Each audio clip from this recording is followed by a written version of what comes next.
ጭብጨባ ላለም አማኑኤል አዶናይ ኋላ ኋላ እየተከተለ ወጣቱን ትውልድ ደድቡ፣ ሰግጡ፣ ፈምሱ ሊል ነው። ሰራዊት ምንድነው የፈለገው? ሁለቱም ቤታባት አዶናይ ልጄ በተገኘበት ለመውሰድ ተዘጋጅቻለሁ።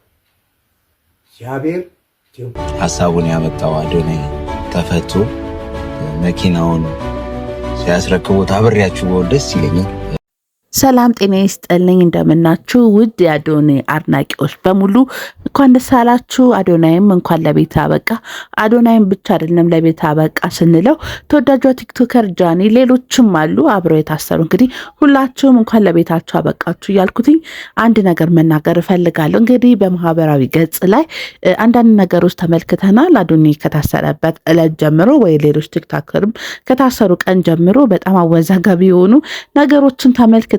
ከዚህ መካከልም እንግዲህ እጅግ በጣም ተወዳጅነት ያለው ትልቅ አርቲስት የምንለው ብዙ ጊዜ እንግዲህ የተለያዩ ድንቅ የሆኑ ማስታወቂያዎችን በመስራት የሚታወቀው ታዋቂው እንግዲህ ሰራዊት ፍቅሬ በነ አዶናይ በጃኒ ትልቅ ወቀሳ የቀረበበት ሰው ነው። እንግዲህ በቅርቡ እንደምትመለከቱት ትግረኛው ሚዲያ ላይ ቀርቦ ነበር። እዛ ላይ እንግዲህ መልስ ሰጥቷል። ሰፋ ያለ መልሶች ነው የሰጠው። ከዛ መልስ መካከል እንግዲህ አዶናይ ጋር ምን ታደርጋለህ፣ ከትናንሽ ልጆች ጋር ምን ታደርጋለህ፣ በጣም አሰቃቂ ሆኑ ዘመቻ ተደርጎበት ነበረ። እንግዲህ ሰራዊት ፍቅሬ እያንዳንዷን ነገር አብራርቷል። በጣም ብዙሃኖቹ እንዲሁም ለምን እዛ ሚዲያ ትሄዳላችሁ እስከመባል ደረጃ እየደረሰባቸው ይገኛል። እንግዲህ ሰራዊት ፍቅሬ የሄደበት መልስ ደግሞ ምንድነው? ለብዙሃኖቹ መልስ ለመመለስ ነው። ከዛ መካከል እንግዲህ ስለ አዶናና ስለ ጃኒ የፍቅር ህይወት እንግዲህ እግረኛው ሚዲያ ሹክ ብሎናል። እነሱ ፐብሊክ ያደረጉትን ነገር የአዶናይ ፍቅረኛ ሲል እንግዲህ ገልጿታል፣ ጃኒንም ማለት ነው። በነገራችን ላይ በዛሬው መረጃ መካከል እጅግ በጣም ትላልቅ ከምንላቸው ሰዎች መካከል ብዙሃኖቻችን የምናውቀው ያሬድ ነጉ ደግሞ በበጎ ስራው መጥቷል። የበጎ ስራው ምንድነው? እንግዲህ ብሩክ ሊስቴት 1,500,000 ከገባው ለአርቲስት ሰለሞን እንግዲህ አዶናይ ምክንያት እንግዲህ የመኪና ሽልማት እንዲሰጣቸው ርብርብ እያደረገ ነበረ። በዛ አጋጣሚ እንግዲህ ይሄ ነገር ሳይደረግላቸው አዶናይም እስር ቤት ገብቶ ነበረ።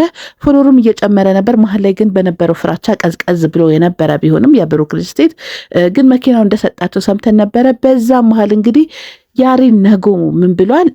እባካችሁን አዶናይ ሲፈታ ካጠገባችሁ ሆኜ ይሄ ሽልማት ሲበረከት ከጎናችሁ በሆን መልካም ነው ብሏል። መልካም ሰው መልካም አስተሳሰብ ይኖረዋል ብዬ አስባለሁ። እጅግ በጣም ግን የአዶናይ ሁኔታ በጣም ብዙ ውዝግቦችን ፈጥሯል፣ ብዙ ችግሮችን ፈጥሯል። ለምን እንደሆነ አይገባኝም። በጣም አንዳንዶቹ ከስርዓት ውጭ ሆኑ ነገሮችም የሚናገሩ ሰዎች አሉ። የሰሞኑ የአንዳንድ ቲክቶከሮች መሸቀያም ሆኗል ማለት ነው። እንግዲህ በጣም የምናውቀው በመናገር ከሀገር ውጭ ሆነው የሚሰሩ ቲክቶከሮች አሉ እና ሞጣ ቀራኒዮ እነ ዮኒ ማኛ እጅግ በጣም ብዙሃኖቹ በጣም አዶናይን ለመውቀስ ቅርብ የሆኑ ሰዎች ሆነዋል። ለሀገር ምን አበርክተዋል፣ ምን አድርገዋል የሚል ነገር ቢጠና መልካም ነው ብዬ አስባለሁኝ። እንግዲህ ሰው ሆኖ ስህተት የማይሰራ የለም። በዚህ በ24 ዓመቱ አንዳንድ ስህተቶችም ሰርቷል። ያንን ይፋ አድርጎ ተናግሯል አዶናይ። ከዛ ውጭ ግን ጥሩ መንገድ እየጀመረ እንደሆነ ስኬታማ ለመሆን ጥሩ ምዕራፍ እንደያዘ እየተናገረ ይገኛል። ከዛ መካከል ሰግጥ የምትለው ቃል ግን ትልቅ ውዝግብ እንዳነሳችበት እንኳን አዶናይ ሰራዊት ፍቅሬ መርክረነዋል። ስሙ መጥቀስ ባልፈልግም ሰግጥ የምትለው ቃል ግን ትንሽ ተጽዕኖ አምጥቶበታል። እሱን ደግሞ እንዳይጠቀም ገልጸን ነበረ። አጋጣሚ አድርጎት ነው ብሎ እንግዲህ ተናግሯል። ሰራዊት ፍቅሬ ከአዶናይ አጠገብ መገኘቱ ሲናገር ልጁ ትልቅ ነው፣ ታዋቂ አርቲስት ቲክቶከር ነው። ይሄ ደግሞ ስኬታማ ነው። 4 ሚሊዮን መኖር ማለት በእኛ በአርቲስቶች ትልቅ ነገር ነው እና ከሚሰራው ስራዎች መካከልና ከአምባሳደርነት አንጻር አብሬው ለስራ ተገናኝቻለሁ። ልጁ ጎበዝ ልጅ ነው ሲል መስክሯል። ግን ሰው ዘንድ የመጣበት አመለካከት ትክክል እንዳልሆነ በሰፊ ሲያብራራ ነበረ። ከህፃን አጠገብ ከአዶናይ ኋላ በጣም ከባድ የሆኑ ነገሮች ነበር የመጣበት ሰራዊት ፍቅሬ። ግን ያንን መልእክቱን እንግዲህ ተናግሯል። ይህንን መልእክት ሄዶ እግረኛው ሚዲያ ላይ በመናገሩ ሰራዊት ፍቅሬ ለምን ሄድክ? አንተ ትልቅ ሰው ነህ፣ ከዚህ ቦታ ላይ ለምን ትገኛለህ? የሚል ትችቶች ቀርበውበታል። እንግዲህ ያንንም እንግዲህ የተቀበለበት ምክንያት ምንድነው? ጥርት ያለ መልስ ለሰው ለመመለስ ነው። ግን እዛ ላይ የአጠያየቅ ስህተቶችን ወይ ደግሞ የአነጋገር ስህተቶችን እየተመለከትን እንገኛለን። በጣም በቅርብ ጊዜ እግረኛ ሚዲያ እየተወቀሰ ይገኛል። አጠያየቅ ምናምን እየተባለ ይገኛል። እንግዲህ ምርመራ ወይ ደግሞ አፋጣጭ የሆነ ጥያቄ በመጠየቅ ነው የሚታወቀው። በዛ መልክ ይመስለኛል ግን አንዳንዴ ስንጠይቅና የሰውን ነገር ስንናገር እኔ ምን አድርጌያለሁ፣ ምን አጥፍቻለሁ፣ እውነት ነው ወይ እነዚህ ሰዎች የሚለውን ማጣራት አለብን። እንግዲህ የጃኒንና የአዶኒን ፍቅር ህይወት እንግዲህ ይፋ ያደረገልን እሱ ነው። እኛ እስካሁን ድረስ ፐብሊክ ላይ ይለቀቃል፣ አዲስ ነገር ያሰሙናል እያልን እየጠበቅን ነበረ። እንግዲህ ጋሽ ሰሌ እንደምታውቋቸው በጣም ብዙ ርብርብ ተደርጓል። ዋነኛው የመኪና እንዲሸለሙ የማድረግ ዋናው መንገድ የያዘው እንግዲህ አዶናይ ነበረ። አዶናይ በእግራቸው ሲሄዱ አንድ ልጅ ቀርጾ የለቀቀውን ቪዲዮ በመመልከት ለእኒህ ሰውዬ በአርት ሙያ ላይ ረዥም ዓመት ያገለገሉ አርቲስት ናቸው፣ እባካችሁ በጎ እናርግላቸው፣ አዋተን መኪና እንግዛላቸው ሲል ተሰምቷል። ያንን በጎ አድራጎት ደግሞ በጣም ብዙሃኖቹ ደግፈውታል። ይህንን ፕሮግራም እያዘጋጀ ባለበት ሰዓት ነው እንግዲህ ይህን የሰማነው መታሰሩን። ግን ሰፋ ባለመልኩ ሽልማቱ ሊደረግላቸው እንደሆነ እየተነገረ ይገኛል። አሁንም ቢሆን አዶናይ ከእስር ወጥቶ እንግዲህ የእሳቸውን የመኪና ሽልማት በብሩክ ሪል ስቴት ምክንያት አብረው አሪፍ በሆነ ፕሮግራም ሽልማታቸው እንደሚሰጣቸው እርግጠኛ ነኝ። አንዳንድ ደግሞ ሰዎች ይሄንን ነገር ውሸት ለማስመሰል የሚሞክሩ ጋዜጠኞች ተገኝተው ነበረ። በጣም ብዙ ሰው ጋር ተቃውሞ ገጥሟት ነበረችም ጋዜጠኛ። እንግዲህ ይሄ ነገር ምን ለማለት ፈልግ ያለው አዶናይ ያደርገዋል፣ የተናገረውን ነገር እንደሚያደርግ ብዙ ጊዜ ተመልክተናል። ዲቻ ቦይስ የተለያዩ ነፃነትን የተለያዩ ወጣት ልጆችን እያሳደገ ይገኛል። ይህንን እንግዲህ የማደርግበት ምክንያት አቅም አለኝ አሁን ላይ፣ ወደፊት ግን አዶናይ ፋውንዴሽን በሚል እመጣለሁ ብሎ ነበር። አሁን ከስር ከወጣ በኋላ ሀሳቡን ይቀይሮ አዲስ ነገር ይኑሮ የምናውቀው ታሪክ የለም።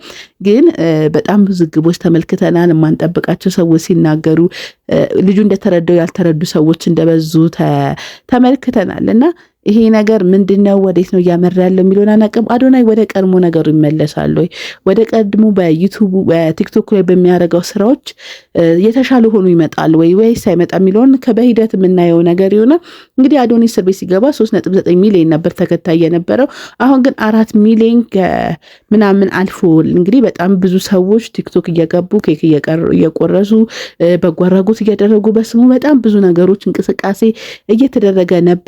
ተመልክታ ብዙሃኖቹ በዚህ መንገድ ቢሄድ መልካም ነው እያልን ይገኛሉ። እንግዲህ በፊቱ በሚሰራቸው ድንቅ ነገሮች ተመልሶ ቢመጣ መልካም ነው እያሉ ይገኛሉ። እስከተፈታ ሰዓት ጀምሮ እስካሁኑ ሰዓት ድረስ እንግዲህ አዶናይ ቲክቶክ ላይ ምንም የለቀቀው አዲስ መረጃ አዲስ ነገር የለም። በሰላም ቤቱ መግባቱን ግን ብዙሃኖቻችን ተመልክተናል። ጓደኞቹ፣ ወዳጆቹ፣ አብሮ የሚሰሩ ሰዎች በአጠቃላይ ስለሱ አሳይተውናል ማለት ነው። እንግዲህ ያሬድ ነጎ፣ ሰራዊት ፍቅሬን እዚህ ጋር መጣሁባቸው ምክንያት ምንድን ነው? ለአዶናይ ያላቸውን ክብር ያላቸውን ስነ ስርዓቱን እና ስለ ማንነቱ ለመግለጽ የሞከሩት ነገር እና የሚሰራውን በጎ አድራጎት ለማድነቅ የሰጡትን ነገር በተመለከተ ነው። አብራችሁ የነበርኩትኝ ፍሬቱም ነኝ። ቻናሌን ሰብስክራይብ እያደረጋችሁ በአዳዲስ መረጃ እመጣለሁ። ሁላችሁም ቲክቶከሮች እንኳን ለቤታችሁ አበቃችሁ።